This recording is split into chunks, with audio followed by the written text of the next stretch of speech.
राधे राधे भाइयों और बहनों, आप सभी को मेरा प्यार भरा नमस्कार। और मैं अपने YouTube चैनल में आप सभी का बहुत बहुत स्वागत करती हूँ। आज मैं औसान माता की एक बहुत ही प्यारी सी कहानी लेकर आई हूँ, जो एक बुढ़िया और उसके बहू बेटे पर आधारित कहानी है। तो कहानी को पूरा सुने, क्योंकि कोई भी कथा अधूरी नहीं छोड़ी जाती है। अगर पसंद आए तो ज़्यादा से ज़्यादा शेयर करें, लाइक करें, और चैनल को अभी तक सब्सक्राइब नहीं किया है तो प्लीज़ चैनल को भी सब्सक्राइब करके बेल आइकन को प्रेस कर दें, ताकि सारे अपडेट्स आपको मिलते रहें। अपना स्नेह, सहयोग और सपोर्ट अपनी बहन पर बनाए रखें। एक बार प्रेम से बोलो औसान माता की जय। एक बुढ़िया थी, उसका एक बेटा था और एक बहू थी। उसका बेटा धन कमाने के लिए परदेश चला गया। जब बुढ़िया का बेटा परदेश चला गया तो उसकी बहू उसको बहुत परेशान करने लगी, खरी खोटी सुनाती थी और ऊटपटांग बोलती थी, उसको डांटती फटकारती रहती थी, खाना भी ढंग से नहीं देती थी, उसके बुढ़ापे का ख्याल न करके उससे काम भी लेती थी। इससे बुढ़िया बहुत चिंतित और बहुत दुखी थी। उसके घर के पास एक कुआं था, उसी कुएं पर जाती और रोज वहीं पर बैठकर वह रोती थी, अपने बेटे को याद करती थी और भगवान से प्रार्थना करती थी कि हे भगवान, किसी तरीके से मेरा बेटा वापस लौटा दो। ऐसे ही एक दिन वह कुएं पर बैठकर रो रही थी कि कुएं में से एक सुंदर सी सुसज्जित, एक बहुत ही दिव्य तेज वाली स्त्री निकली। तब उस स्त्री ने पूछा, हे बूढ़ी माँ, तुम क्यों रो रही हो? तब बुढ़िया कुछ नहीं बोली। फिर उन्होंने दोबारा पूछा, हे बूढ़ी माँ, तुम क्यों रो रही हो? तुम्हें क्या कष्ट है? तुम बताओ मुझे। तब भी नहीं बुढ़िया बोली। तब दोबारा फिर उन्होंने कहा कि अपना कष्ट बताओ मुझे बूढ़ी माँ, क्या बात है, शायद मैं तुम्हारी कुछ मदद कर सकूं। तब बुढ़िया बोली कि मैं अपना कष्ट तुम्हें बताऊंगी तो क्या तुम सचमुच मेरा कष्ट दूर कर दोगी? और तुम हो कौन?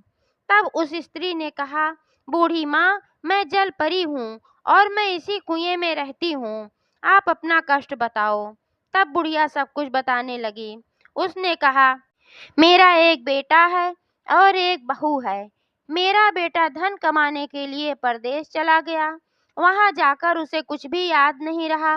ना उसकी कोई खबर आती है, ना चिट्ठी पत्री आती है। कोई भी सूचना नहीं है कि वह कहाँ है, किस हाल में है। और यहाँ पर बहू मुझे बहुत परेशान करती है, मुझे खरी खोटी सुनाती है, मेरे बुढ़ापे का ख्याल ना करके मुझसे काम भी लेती है, खाना भी ठीक से नहीं देती है। यही सब मेरी चिंता का कारण है, इसीलिए मैं यहाँ बैठकर रोती हूँ। तब उस दिव्य स्त्री ने कहा कि हे बूढ़ी माँ, यहाँ पास के मंदिर में औसान माता रहती हैं। तुम वहाँ पर जाओ और उन्हीं से अपनी सारी समस्या कहो, वो अवश्य तुम्हारी समस्या दूर करेंगी, क्योंकि वे बहुत ही दयालु हैं। जलपरी के द्वारा ऐसा सुनकर बुढ़िया तुरंत औसान माता के मंदिर गई और औसान माता के सामने रो रो कर अपने सारे दुखड़े सुनाए। तब औसान माता एक बुढ़िया के रूप में प्रकट हो गईं और उन्होंने उस बुढ़िया से कहा कि ऐसा करो कि तुम औसान माता का पूजा करो, औसान माता की दुर्दुरिया कराओ, तो तुम्हारा बेटा अवश्य वापस आ जाएगा। मैं यहीं खड़ी हूँ और तुम्हारे सारे दुखड़े मैं सुन रही हूँ, जो तुम औसान माता को सुना रही थी। बुढ़िया ने ठीक है कहकर चली आई अपने घर, और घर आकर वह यह कार्य करना शुरू कर दी। वह प्रत्येक बृहस्पतिवार को औसान माता की पूजा करने लगी और 7 सुहागिनों को बुलाकर दुर्दुरिया कराने लगी। 3 बृहस्पतिवार ही बीते थे कि चौथा बृहस्पतिवार था, और उस दिन भी वह दुर्दुरिया की पूजा करवा रही थी, उसी पूजा में बैठी थी। उसी समय उसका बेटा परदेश से वापस आ गया। बुढ़िया ने उसे आते हुए देखा, लेकिन वह उसके पास नहीं गई, क्योंकि वह पूजा करवा रही थी। पूजा छोड़ना अच्छी बात नहीं होती है। उसने सोचा, जब मैं पूजा संपन्न कर लूंगी तब बेटे की हाल चाल लेने जाऊंगी, तब उससे मिलूंगी। इधर इसकी पत्नी ने जैसे ही देखा कि उसका पति आया है, वह दौड़ कर गई और उसको पानी वगैरह पिलाई, उसका कुशल क्षेम पूछी। तब बुढ़िया के बेटे ने अपने मन में सोचा कि देखो, मेरी पत्नी तो तुरंत मेरे पास आई, मुझे कितना प्यार करती है, मेरा हाल चाल पूछा, मुझे पानी वगैरह पिलाई, और मेरी माँ मुझे आते हुए देखी फिर भी मेरे पास नहीं आई। जब पूजा संपन्न हो गई तब बुढ़िया अपने बेटे के पास गई। तब बेटे ने कहा, माँ, मैं इतनी दूर से इतने दिनों के बाद आया हूँ और तुम मेरा हाल चाल इतनी देर के बाद पूछने आई हो। मेरी पत्नी तुरंत आई, हाल-चाल पूछा, मुझे पानी पिलाई। तब उसकी माँ ने कहा, हे बेटा, तुम जब परदेश चले गए थे तो तुम्हारी कोई हाल-चाल नहीं मिल रही थी, कोई खोज-खबर नहीं मिल रही थी। तो मैं तुम्हारी कुशलता के लिए और तुम्हारे घर वापसी के लिए मैंने यह पूजा रखा था और मैं वही पूजा करवा रही थी। जब पूजा संपन्न हुई तब मैं आई हूँ, क्योंकि बीच में पूजा छोड़ना नहीं चाहिए। और बुढ़िया ने सारी बातें बताई जो उसकी बहू उसके साथ करती थी। तब उसका बेटा बोला कि माँ, अगर ये तुम्हारे साथ ऐसा करती थी तो घर में या तो ये रहेगी या तो फिर मैं ही रहूँगा। तब बुढ़िया ने कहा कि बेटा, मैंने तुम्हें बड़े तपस्या से पाया है, बहुत ही मुश्किल से मैंने तुमको पाया है। तुम परदेश चले गए थे, तब भी नहीं आ रहे थे तो मैं बहुत चिंतित थी, बहुत परेशान थी, इसके लिए मैंने पूजा रखा। अब तुम फिर वापस लौट कर आए हो तो मैं तुम्हें नहीं खो सकती, चाहे बहू भले चली जाए।